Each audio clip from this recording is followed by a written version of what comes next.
Bismillahirrahmanirrahim. Assalamualaikum warahmatullahi wabarakatuh. Syukur alhamdulillah karena kita masih bisa bertemu lagi di channel ini. Saya doakan semoga kita semua selalu diberikan kesehatan dan rezeki yang berlimpah. Sebagai umat Islam, sudah tentu tahu bahwasanya salat ialah suatu ibadah yang wajib dilaksanakan tanpa terkecuali. Namun sebelum itu, kita harus mensucikan diri dari hadas-hadas agar salatnya sah, yaitu dengan cara berwudu. Wudu adalah suatu perbuatan yang kita lakukan ketika hendak melaksanakan ibadah salat, karena untuk mensucikan sebagian tubuh dari hadas kecil. Karena wudhu adalah hal yang penting, jadi jangan meremehkan wudhu, sebab jikalau wudhunya benar maka sahlah salatnya. Tapi jika wudhunya tidak benar, maka bagaimana kita melanjutkan untuk ibadah salat? Dalam berwudhu, sebagian dari kita mungkin memiliki kebiasaan mengusap wajah sesudah wudhu. Hal ini menjadi kebiasaan seperti ketika mengusap wajah dengan handuk sesudah mandi. Banyak orang yang mengusap wajahnya sesudah wudhu sebab dianggap tak masalah dan tak membatalkan wudhu. Lalu bagaimana hukumnya mengusap atau mengelap wajah dengan handuk sesudah wudhu?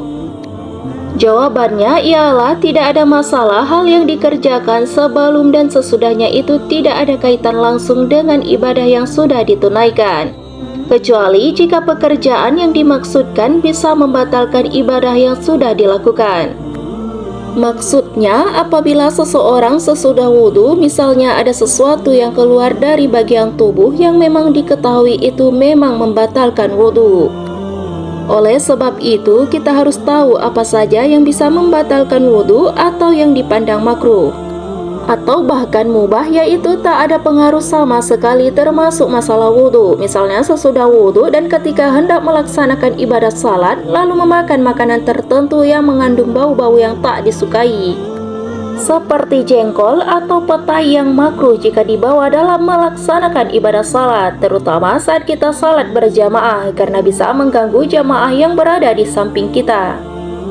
Bahkan bila menggunakan hukum yang ketat tertentu, hal tersebut dapat dipandang bisa membatalkan wudhu dan diharuskan wudhu kembali. Hal ini berlaku bila memang dalam salat bau tersebut terlalu kuat sampai mempengaruhi kepada kekhusyukan ibadah. Dalam hal ini yang membatalkan wudhu disebabkan karena baunya, mungkin sebab cara masak dan sebagainya yang kurang tepat sehingga menimbulkan efek bau yang dimaksud dan bisa mengganggu kekhusyukan dalam melakukan ibadah salat.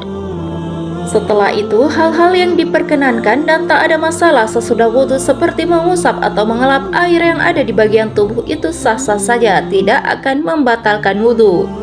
Mungkin ada juga sebagian pihak yang beranggapan untuk membiarkan dan merasakan air wudhu meresap ke dalam kulit sehingga air wudhu bisa menampakkan aura kebaikan dan sebagainya. Akan tetapi hal itu hanya rasa-rasa tertentu yang sama sekali tak terkait dengan hukum tertentu masalah wudhu dalam Islam.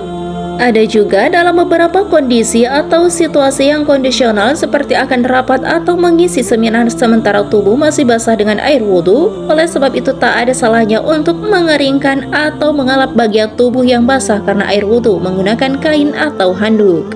Kemudian wudhu yang kita kerjakan juga memberikan pengaruh pada keadaan batin kita, mensucikan diri kita sehingga berpengaruh pada anggota tubuh untuk selalu bersikap baik. Sahabat sekalian yang dirahmati Allah, kebaikan yang dihasilkan dari air wudhu itu ialah bersih luarnya, lalu juga memberikan dampak kebaikan dan tampak aura-aura cahaya kemuliaan.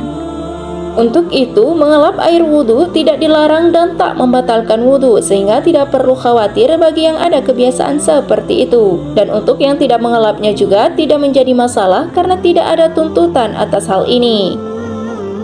Kesimpulannya ialah bahwa mengeringkan anggota badan sesudah berwudu itu hukumnya boleh atau mubah atau tidak makruh. Syekh Abu Malik menyatakan boleh mengeringkan anggota badan sesudah berwudu sebab tak adanya dalil yang melarang hal tersebut sehingga hukum asalnya ialah mubah. Rasulullah Shallallahu Alaihi Wasallam ialah orang yang mengabarkan tentang keutamaan berwudu. Dalam hadis yang diriwayatkan Muslim, Nabi Muhammad Shallallahu Alaihi Wasallam ialah orang yang sangat paham dalam masalah ini dan sangat paham bagaimana cara meraih keutamaannya. Oleh sebab itu, antara terhapusnya dosa bersamaan dengan tetesan air wudhu yang terakhir dengan mengeringkan anggota badan sesudah berwudhu tidaklah saling bertentangan.